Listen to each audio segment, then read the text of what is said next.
Amém, irmãos? Glória a Deus. Nós tipo de alegria toda vez que retornamos aqui para congregar com os irmãos. Como o irmão Francisco já falou, o nosso pastor Walter falou conosco pela manhã e para que nós estivéssemos aqui nesta noite para estar cultuando com os irmãos. Tendo visto que o irmão Tiago, o Tiago vai tomar posse na terça, e pediu para que nós viéssemos celebrar a ceia juntamente com os irmãos. Mês passado, o irmão dela fez até um convite, mas acabou não dando certo. Houve Deus que fosse esse mês que nós tivéssemos na força de Santa Ceia. Então, louvo a Deus pela vida dos irmãos, sempre recebe muito bem quando nós viemos a esta casa para adorarmos juntos. Como já foi falado, hoje é o culto de Santa Ceia. Hoje nós vamos fazer um memorial àquele sacrifício que Cristo fez por cada um de nós. Então é motivo de alegria. Eu costumo dizer que é um dos cultos mais importantes, não menosprezando os outros cultos, mas um dos cultos mais importantes, pois aqui nós vamos refletir sobre todo aquele sacrifício que Cristo fez na cruz do Calvário por cada um de nós. Então convido os irmãos para abrir as nossas Bíblias em Romanos. Nós vamos ler dois versículos do capítulo 5, Romanos capítulo 5, versículo 19 ao versículo 20. Depois do capítulo 5, versículo 19 a 20, nós vamos ler o capítulo 6 até o versículo de número 4. Romanos capítulo 5, versículo 4. Como o Francisco já falou, nós somos ali da congregação da ECM, para quem não nos conhece, somos diáconos ali naquela congregação e também estamos com um trabalho aqui próximo da Colina de São Pedro, que é o ponto de pregação Caminho da Vida, porque Deus nos levar para ali para iniciar o trabalho, plantação de uma igreja. Os irmãos sabem que não é um trabalho fácil, quando se trata de iniciar uma implantação de uma igreja, mas Deus tem nos dado graça. E com as orações dos irmãos a gente tem avançado. O irmão dela, quando estava aqui, ensinou alguns irmãos lá no grupo. Pode ver que Deus já tem nos abençoado. Semana passada nos abençoou com o som, para que o trabalho venha avançar ainda mais. E aqui eu já quero deixar o convite, irmão, sempre que possível, quiser nos visitar. Todas as sextas-feiras nós vamos estar realizando o trabalho para a honra e glória do Senhor. Nós estávamos com essa dificuldade devido ao som, mas para a honra e glória do Senhor, Deus nos abençoou com o som, e eu creio que o trabalho só tem avançado, ele necessita muito. Eu costumo até dar um exemplo dos irmãos lá, da congregação Siloé. Conheci a congregação Siloé num ponto de integração ali o irmão Rivas, o irmão Saulo iniciou o trabalho com o irmão Moisés, depois por lá passou o irmão Jailson, o irmão Paulinho, vários irmãos, o irmão Franciel. Irmão dela foi empossada naquele lugar e hoje aqui é uma congregação. Eu costumo dar esse exemplo aos irmãos aqui. Eu creio que a gente logo quando está na congregação. Aleluia. Até porque o pastor Raposo já nos falou, nós já temos o terreno. Eu entendi o recado dele. Que a igreja ela vai avançar, precisa avançar. Por isso a gente conta com a ajuda de vocês.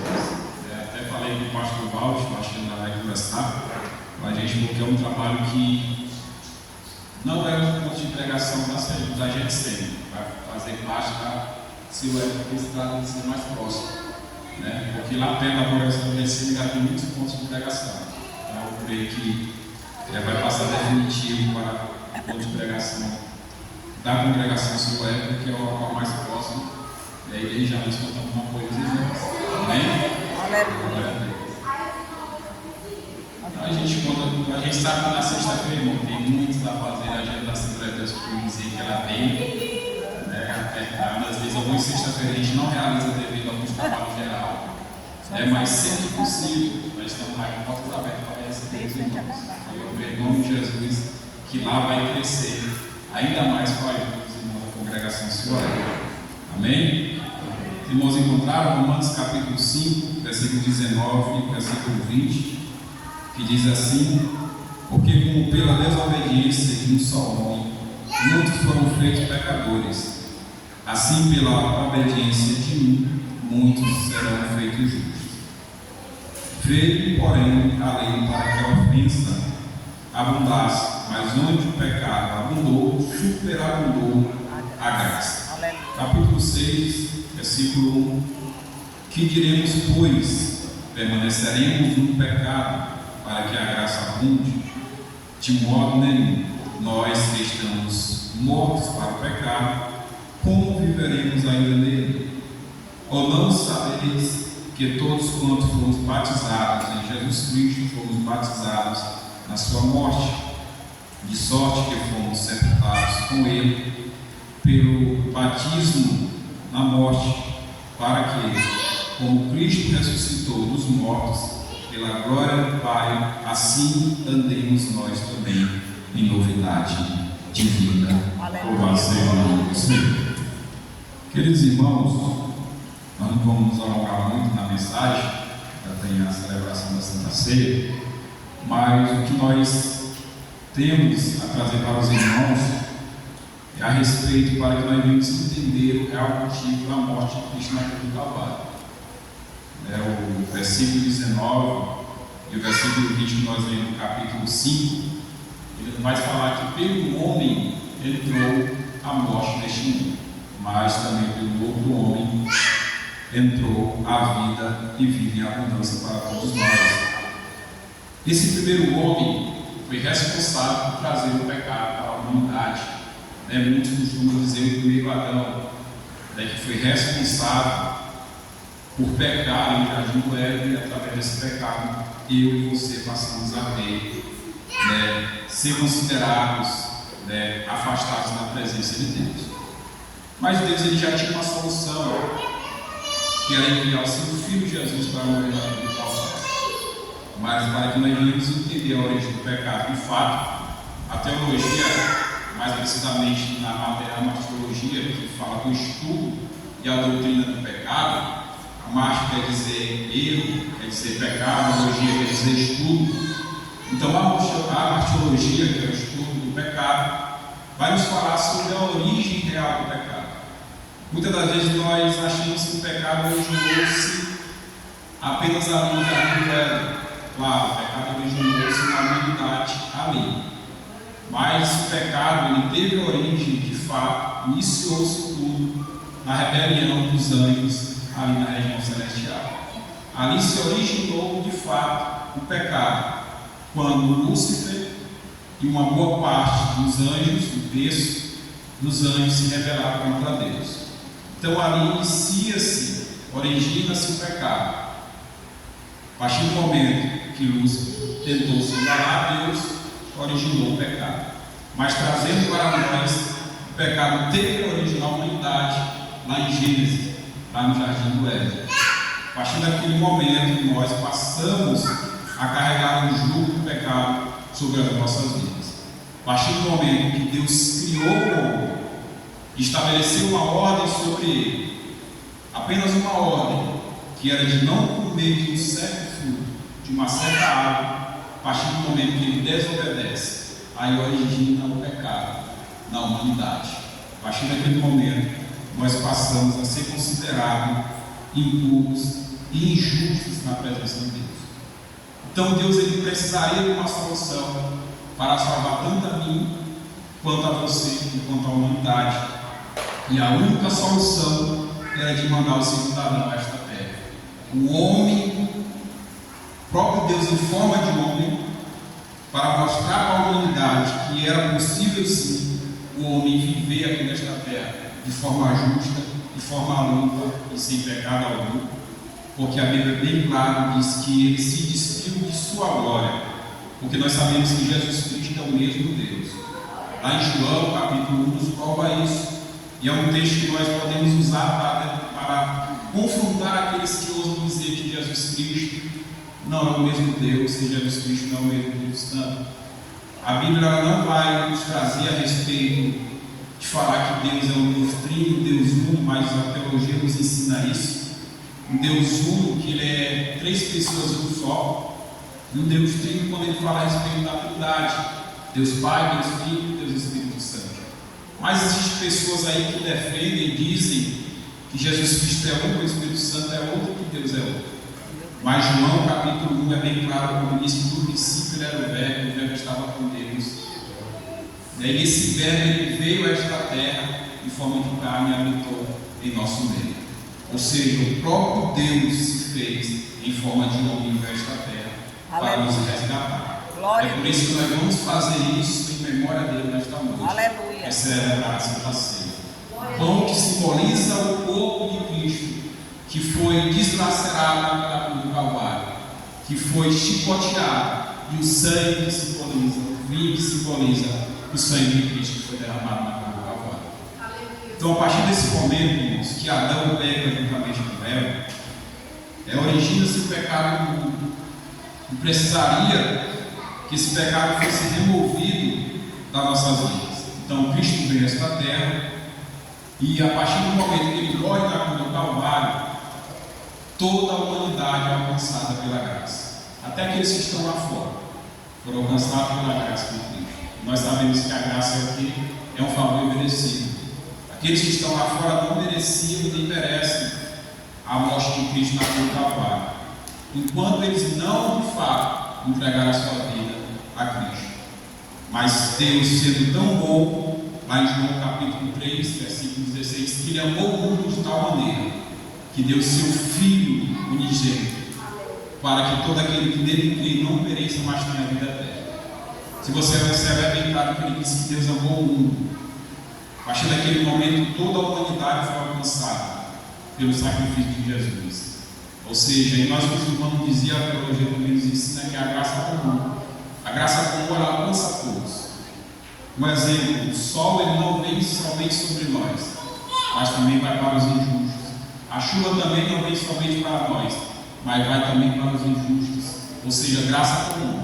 Mas a graça divina, só nós tivemos o privilégio de alcançar a partir do momento que nós entregamos a nossa vida a Cristo. Ou seja, aquelas pessoas lá fora foram alcançadas por essa graça comum. Mas a graça divina só vão poder alcançar quando provarem os seus joelhos e confessarem a Cristo. Aleluia. Glória. Até porque eles já são escravos do pecado. Muitas das vezes eles vêm nos questionar, mas o que diferencia vocês de nós se vocês pecam do mesmo jeito?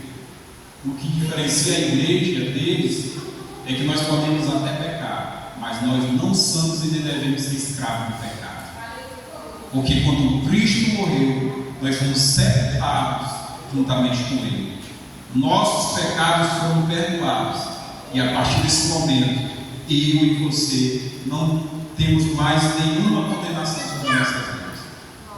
Romanos 8, versículo 1. Portanto, nenhuma condenação há para aqueles que estão em Cristo Jesus. Aleluia. Eu posso até pecar, mas eu tenho um advogado fiel junto ao Pai. Aleluia. Que está ali para nos perdoar sobre qualquer tipo de pecado. Aleluia, Jesus. Enquanto eles estão lá fora aprisionados pelo pecado. Verdade. São prisioneiros do pecado. Não podem nem ter força para dizer não para o desejo da carne. Mas nós temos, sabe por quê? Porque dentro de nós habita o Espírito Santo de Deus, o Consolador, aquele mesmo que Jesus Cristo para o discípulo: eu vou, mas enviarei um Consolador, que estará convosco até a consumação dos séculos. Cristo não nos prometeu que o Espírito Santo estaria convosco só no momentâneo, não, é até a consumação dos séculos, até que Ele venha buscar a igreja. Aleluia. Mas para isso nós precisamos dizer não para o pecado. Como eu disse, nós pecamos no falar, no agir, na forma de nos conduzir. Muitas das vezes nos nossos negócios podemos até pecar. O que nós não podemos é ser escravo do pecado, é pecar e achar que é normal. Porque se nós fazemos isso, nós não estamos próximos de Deus. Porque o pecado nos afasta de Deus. O significado do pecado é errar o alvo. Quanto mais nós pecamos, mais distante do alvo nós estamos, que é Cristo. Por isso que ele começa no capítulo 6 dizendo: que diremos, pois permaneceremos no pecado para que a graça abunde? Porque a Bíblia diz que onde habitou o pecado, superabundou a graça. Então, com a graça não dá na minha vida, eu vou pecar mais e mais, de forma alguma. É isso que Paulo está dizendo. E no versículo 2 ele diz: de modo nenhum, nós que estamos mortos para o pecado, como viveremos ainda nele? Como eu disse, Cristo, a partir do momento que Ele morreu na cruz do Calvário, Ele carregou todas as condenações que estavam sobre nossas vidas. E a partir do momento que eu e você trocamos os nossos erros e confessamos ele publicamente diante do homem, a partir daquele momento nós recebemos o estado do justo. É isso que acontece quando nós aceitamos a Cristo como Salvador. Primeiro passo, nós somos justificados. Recebemos o estado do justo, é como Cristo estiver dizendo: está aqui a tua dívida, está paga. Eu perdoo todos os seus pecados, não há nenhuma condenação mais contra ti. Como se fosse naquela época, na antiguidade, na igreja primitiva, quando alguém estava devendo, era se colocar uma placa nos estabelecimentos para que ninguém viesse vender para ele. Ou seja, estava lá, mas é como se viesse um devedor, alguém que tivesse condições de pagar aquela dívida e diz: a tua conta está paga. Você justificou aquela pessoa pagando a sua conta. É como se eu e você estivéssemos diante de um tribunal. E o inimigo, o diabo, inimigo das nossas almas, fosse vai colocar a acusação. Estivesse nos acusando: olha, fulano de tal hoje é cristão, mas ele fez isso no pecado.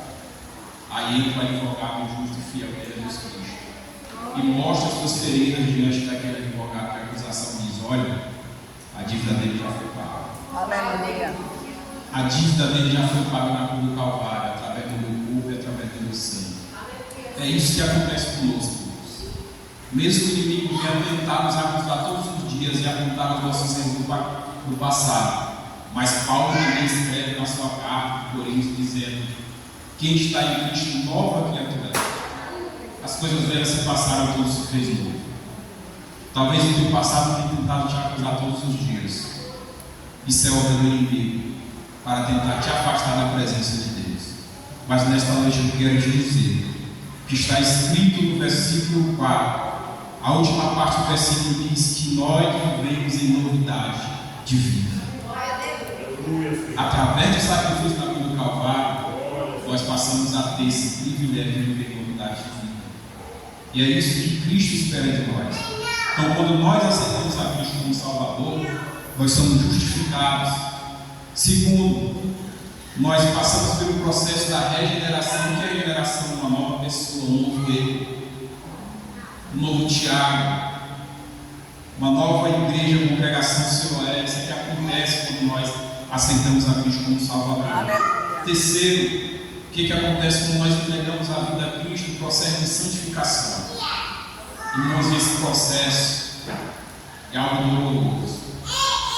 O processo de santificação não é algo que vai acontecer da noite para o dia, é algo que vai nos custar caro. Isso nós temos que buscar constantemente, tem que ter constância nesse processo de santificação. Eu não posso estar bem hoje e amanhã não estar. Tenho que buscar a Deus todos os dias. Esse é o processo de santificação. Tenho que orar mais, tenho que ler a palavra mais, eu tenho que me congregar mais. Isso faz parte do processo da santificação. Santificação é se aproximar cada vez mais de Cristo. Isso acontece quando nós aceitamos a Cristo como Salvador.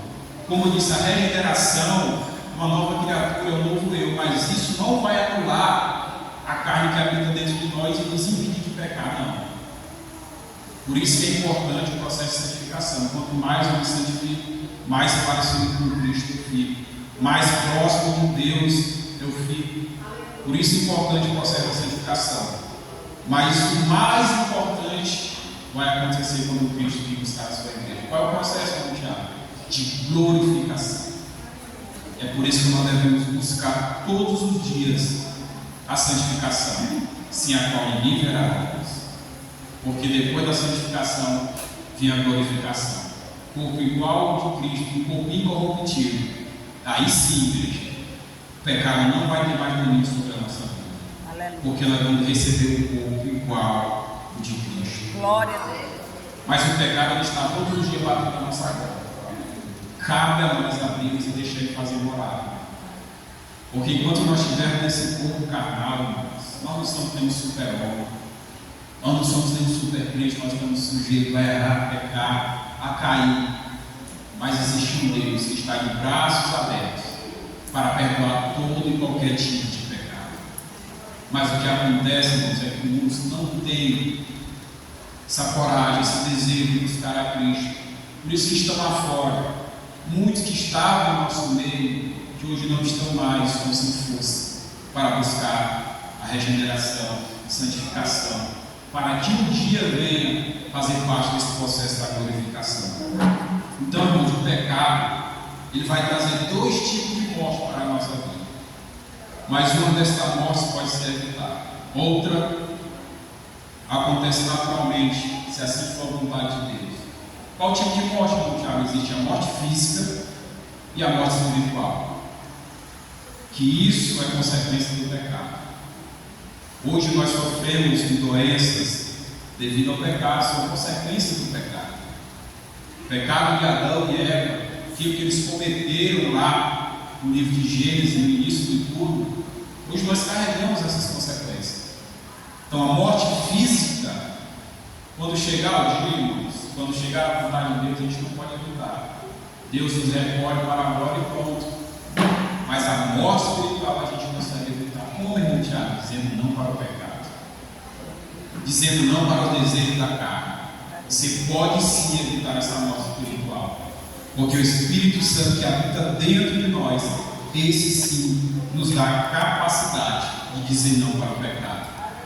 Por isso que nós devemos fazer o que Paulo diz, sermos nova criatura.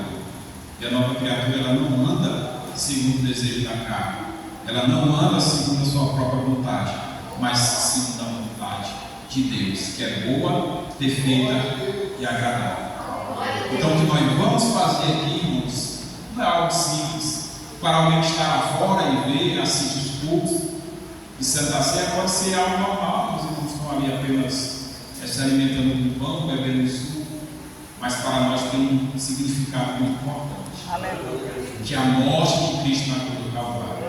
E tudo isso foi feito por intermédio de Jesus Cristo, porque nós necessitávamos e necessitamos até o dia de hoje. Se não fosse Cristo em esta terra, nós não estaríamos nem aqui, celebrando esse culto de Santa Ceia. Mas Cristo veio a esta terra, se fez homem, habitou no nosso meio, se despiu de sua glória, entregou a sua vida na cruz do Calvário, para que eu e você pudéssemos estar aqui, celebrando essa Santa Ceia. Então, que nós viemos guardar esta mensagem em nossas vidas, que nós não viemos de forma alguma, irmãos, deixar que o pecado venha nos impedir de chegar àquele grande processo da glorificação. Santifique-se todos os dias, busque a presença de Deus todos os dias, porque Deus ele é fiel para cumprir a sua promessa. Que promessa é essa, irmão Tiago? Que eu vou preparar lugares para que onde esteja eu esteja vós também. E ele disse que vai voltar. Se a Bíblia diz que ele vai voltar, eu fico porque a Bíblia diz. Se ele diz que vai voltar, ele vai voltar. Então vamos permanecer fiéis na presença de Deus, esperando a sua vinda. Não sei o dia nem a hora, nem o próprio Filho de Deus sabe, somente o Pai. A Bíblia diz que nem Jesus Cristo mesmo sabe o dia nem a hora, mas o Pai sabe. Então nós viemos orar e vigiar, porque vivemos tempos difíceis, onde muitos estão fraquejando na fé, estão se distanciando da casa do Senhor. Então, enquanto nós estivermos aqui, irmãos, vamos ser verdadeiro testemunho de Cristo. Como a irmã falou a respeito de missões. Nossa Assembleia de Deus era conhecida como Assembleia de Deus Missões. Mas eu acho que a gente está deixando a desejar em requisito de missões. Como assim, irmão Tiago? A gente pode ver pelos nossos trabalhos evangelísticos. A gente pode contar o número de irmãos que saem pelas ruas para evangelizar, para pregar a palavra. Nós contamos o número de irmãos que hoje se dedicam à obra missionária. Por que, irmãos? O mundo está aí tentando de qualquer forma nos ocupar e tirar o nosso foco, que é Cristo Jesus. E essa mobilização missionária não pede para Cristo, não é algo que vai acontecer à toa. Cristo ele vai mostrar a sua glória e vai mostrar para a humanidade que Ele é o Deus de tudo e de todos. A Bíblia diz que feliz a nação cujo Deus é o Senhor. E o nosso Deus é o Deus desta nação. E a Bíblia bem clara que diz que aquele que está conosco é maior do que o que está no mundo. O inimigo está tentando parar a igreja de toda forma, mas a Bíblia também diz que a porta do inferno não prevalecerá contra a igreja do Senhor. Aleluia. Então nós vimos guardar esta mensagem em nossos corações, em nome de Jesus. Amém?